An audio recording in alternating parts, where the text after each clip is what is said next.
Hello, my name is Sarah Miller with Northern Lightness, and I am a specialist in equine biomechanics and functional anatomy. I study, I studied with the science of motion, and so I have this knowledge base now and a trained eye to identify kinematic abnormalities, lameness issues, and muscle imbalances in the horse. And so I find it very interesting to do video analysis of professional riders at the top level. And I think that it can be a way that I can help educate people to begin recognizing these issues that horses have. And then my goal is to hopefully inspire people to learn how to prevent and begin rehabilitation of their horses' muscle imbalances and issues. So it is possible. Yeah, I'm rambling on. It's early in the morning and I just woke up, so forgive my hair and my voice. But the kids are asleep and I wanted to get this done before they wake up. So without any more delay, I give you Andreas Halgstad on his beautiful little gray mare.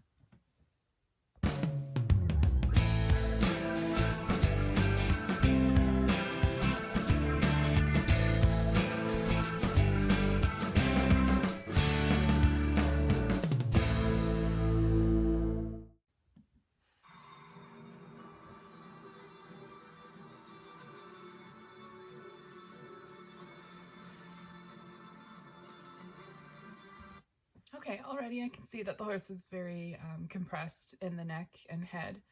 The hard hands and the driving seat of the rider make the horse kind of protect themselves and go into what we call isometric contraction, where they're very bracy and protective and not light in carrying themselves. So this is very contrived so far. And the horse, because the neck is so contracted and forced into this position, it drops the trunk. But I mean, she's a beautiful mare. I love gray horses. They're my very favorites. So let's see how this ride carries on.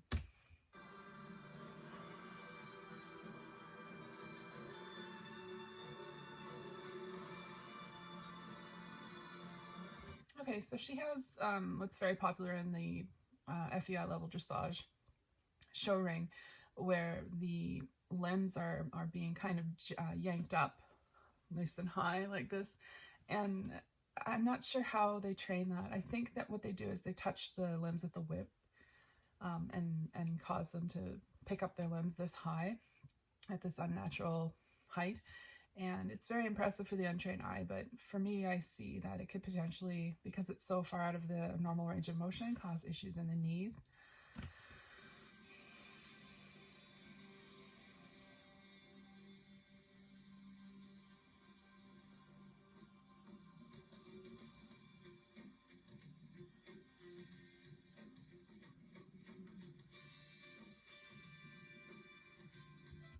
Okay, so far so good, but I am seeing a little bit of ouchiness in that left hind limb, so I'm going to keep an eye on that.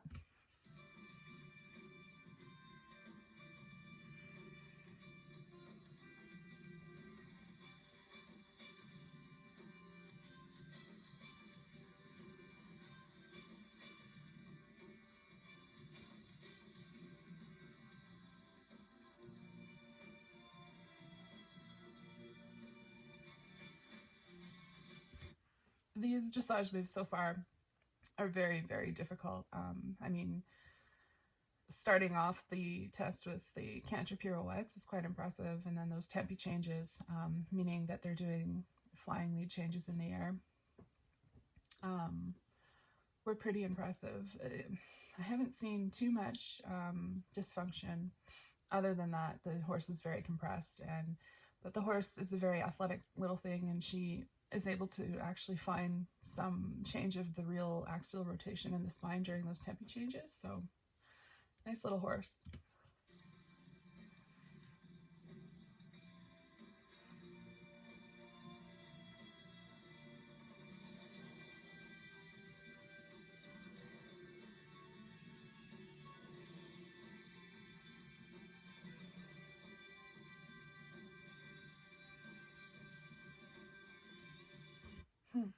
Okay, so there was some funky steps there. The horse is very heavy on the forehand, so despite her very uphill conformation, She's built with a higher shoulder than croup, and she's, despite the restrictions made on her body, she's still able to maintain somewhat pretty good balance because of her natural athletic ability, but it's still causing her to lack balance and causing her to be heavy on the forehand with a drop trunk. And she's really trying desperately hard to balance herself and not fall to the ground without the ability of using her back. And so in that transition from the canter to the trot, it was very, very rushed and protective, and the mare's worried about her limbs, especially the front.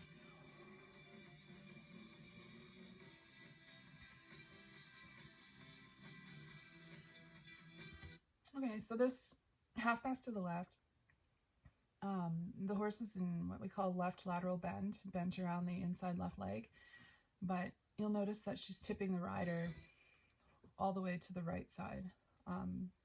And a correct half pass would be, you want to see that left lateral bend, but the rider being in the middle, centered and being carried, not pushed out to the outside of the bend.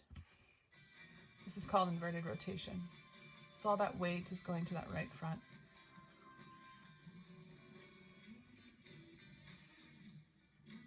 These horses are bred to have movement like this, and it's really quite impressive, but I feel like it's artificially enhanced somehow. Okay, so there I paused it at a good spot. The horse is really heavy on the forehand. Her true piaffe should be the croup and the shoulder both coming up at the same time, elastic and uphill. And the horse kind of looks like a mountain goat, like a wheelbarrow. The croup is popping up and the shoulder is down and heavy, and the front limbs are marching into the ground. So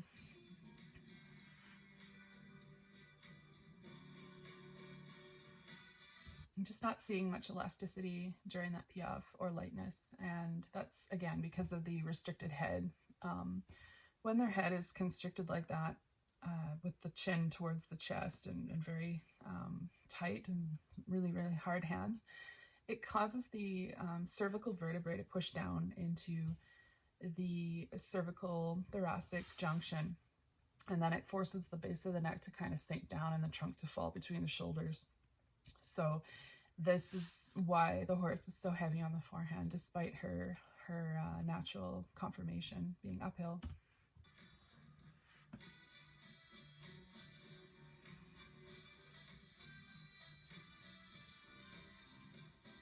The music is catchy.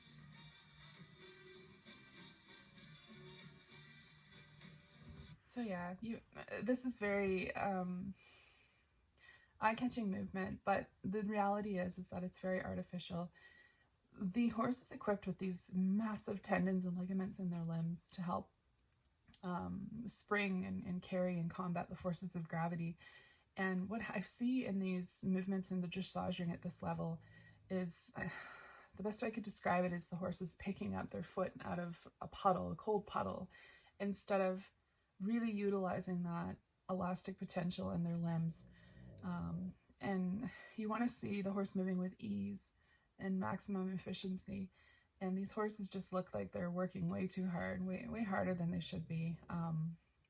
And there's just, with a trained eye now, it's not very pleasing watching this, because the horse to me looks very uncomfortable and rigid and jarring. And I know the damage that it's doing to her joints, especially because her back is not coordinated properly.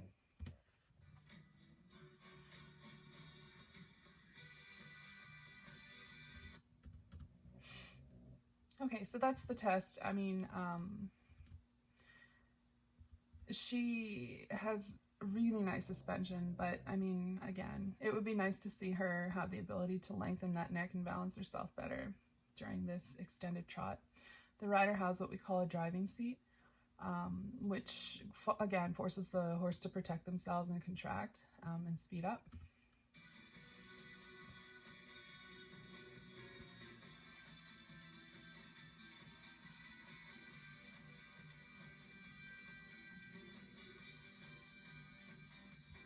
Again, the horse is in right bend in this half pass. So she's bent laterally around his right inside leg, but then she's leaning all the forces and weight, and the rotation is going to the left instead of to the right, which it should be. inverted rotation.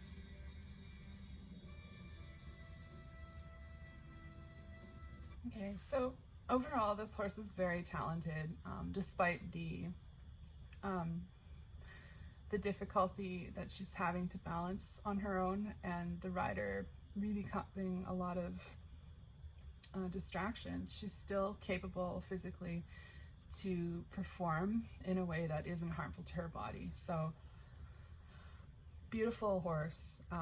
Can't say enough good things about her.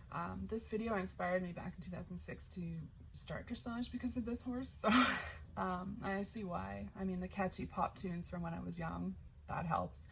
But you can see during this walk, and it's always telling in the walk, that she's definitely leaving that left hind limb behind her for some reason. So I picked up a left hind weakness in the beginning. So let's see if we see any more in this walk.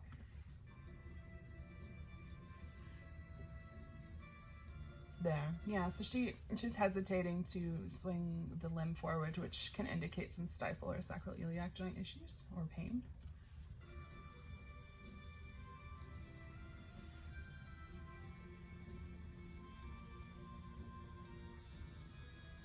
She's definitely limping with that left hind, stepping short with the right.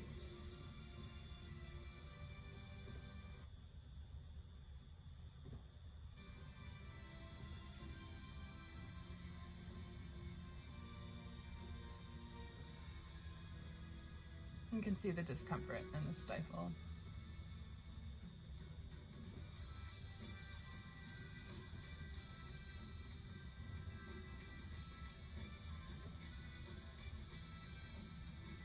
Again, inverted rotation. He should be centered on the horse and slightly to the left. Yeah, still inverted. She's still seating him to that right front.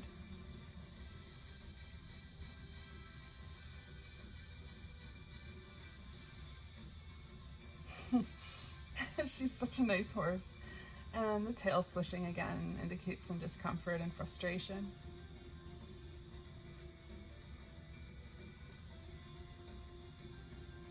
Alright, so that is a more correct half pass with the correct rotation. So she's bent to the right, the rider is tipped to the right during that canter half pass.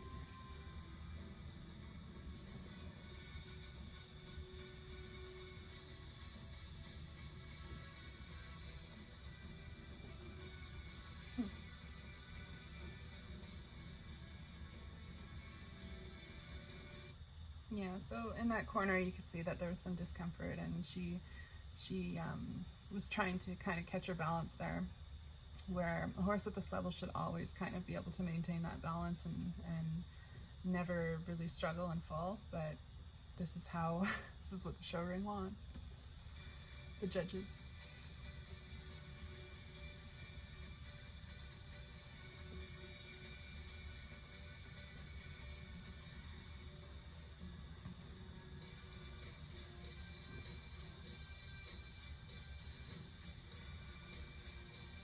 Yeah, so she's actually throwing her neck and head up, trying to get the weight off the forehand, when it should be the elastic potential in the forelimbs helping her to carry her and bring her trunk up.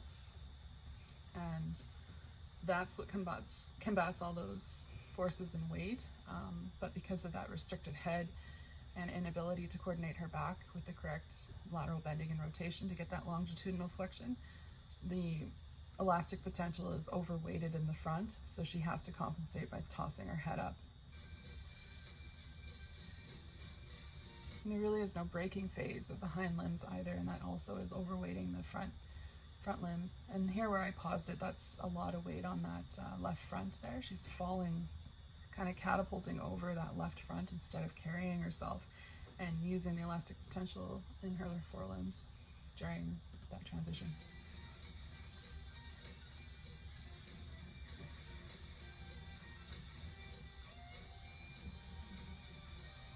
Rock and roll.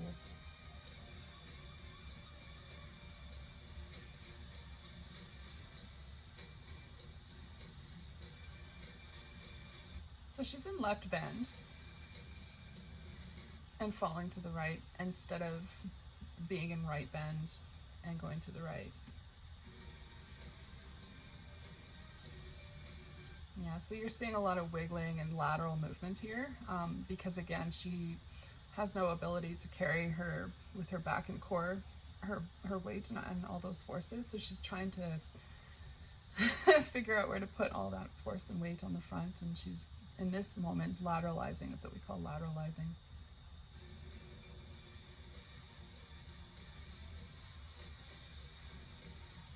Yeah, so you can see that the rider's right boot is lower than the left, and this can be an indication sometimes of the axial rotation, and she's in left bend right now, and then the rider is being seated to the right, inverted rotation, so this is not ideal.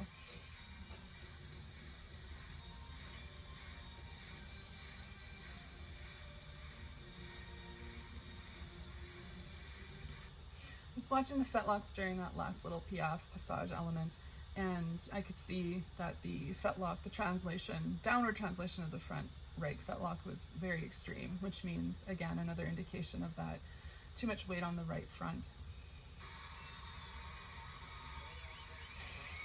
So Andreas is a very handsome man, and that music was very catchy, and this horse is absolutely beautiful and very talented. So I can see why I was inspired to start dressage by this video back in 2006. I hope you guys enjoyed this video. Again, I'm not doing this to pick on the rider, to pick on the horse. This is more about educating fellow horse lovers about how to spot kinematic abnormalities, muscle imbalances, because if you want to help the horse, the first thing you have to do is identify what the issues are, and without identifying the issues, we can't help them. So that is why I'm doing these videos, and I hope that it reaches the right people, and I hope you all have a wonderful day. Thank you very much. Take care.